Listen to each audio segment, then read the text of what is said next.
Today we'll start a new chapter of Standard 9, that is Chapter 15, Improvement of Food Resources. Living organisms need food for their growth. So we have to depend upon agricultural crops for our food. So it is our duty to the improvement of the crops. Crops, different varieties of crops we use.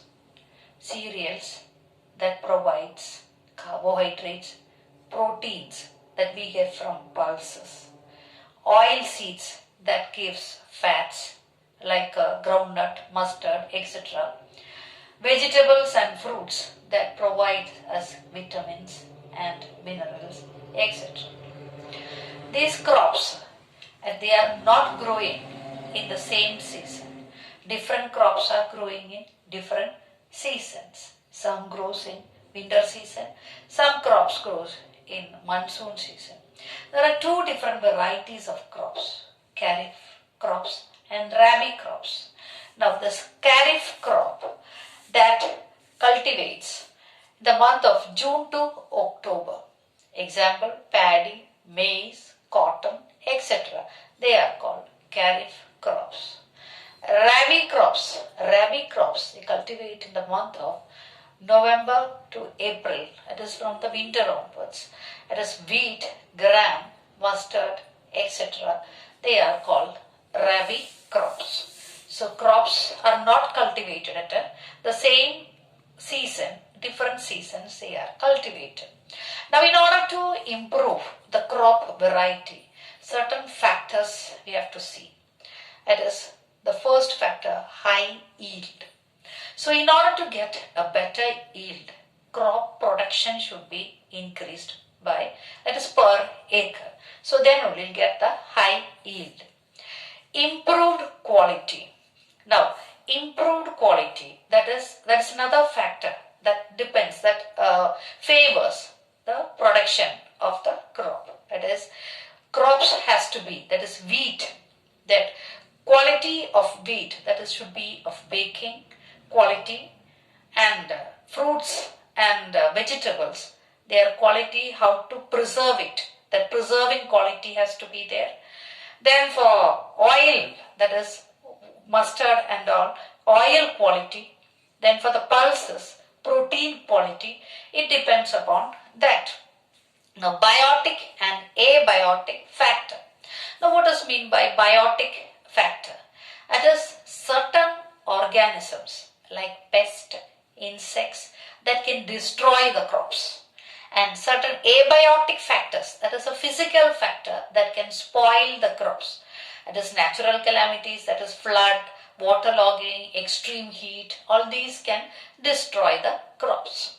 Then change in maturity duration. If short period of time, if it is matured, that is farmers can cultivate more crops in per year, that is more crops multiple crops can be cultivated in a year. That is, if that is maturity period is short. Then wider adaptability. This wider adaptability stabilizes the crop production in any environmental conditions. Now, desirable agronomic characteristics, that is tallness and some branches, that is, it depends upon that. The crop desirable crop property, that is tallness, that is desirable for fodder crops, and dwarfness for wheat, etc.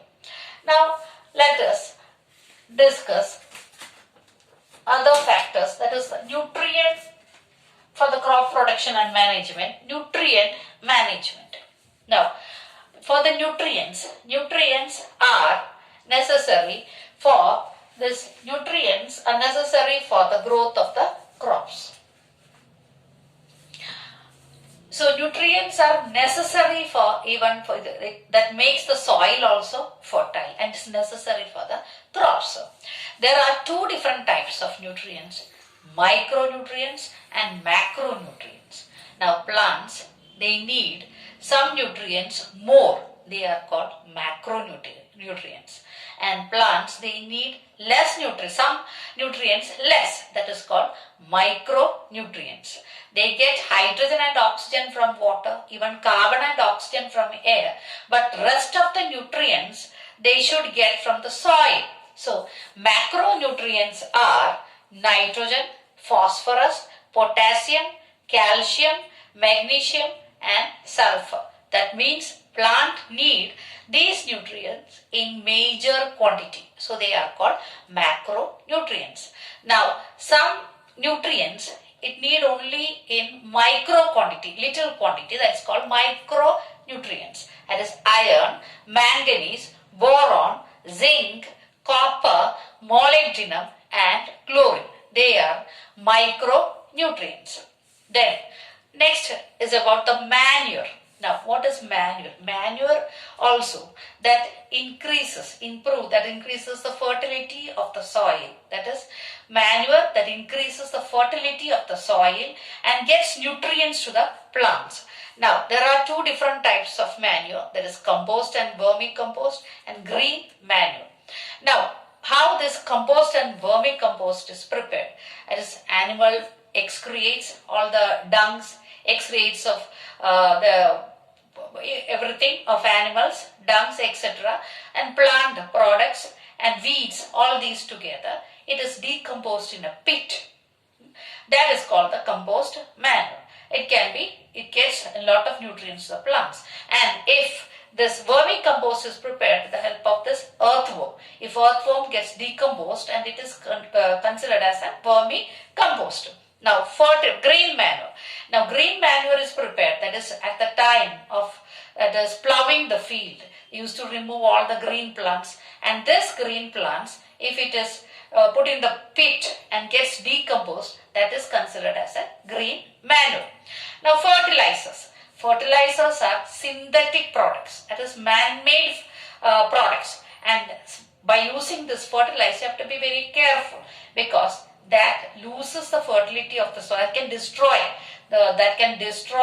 the farmer's friends. We say earthworm is called farmer's friend because they make the soil porous, and so this farmer's friend, that is called the earthworm, will be destroyed with the synthetic fertilizers. So fertilizers you use judiciously, otherwise that harms the soil.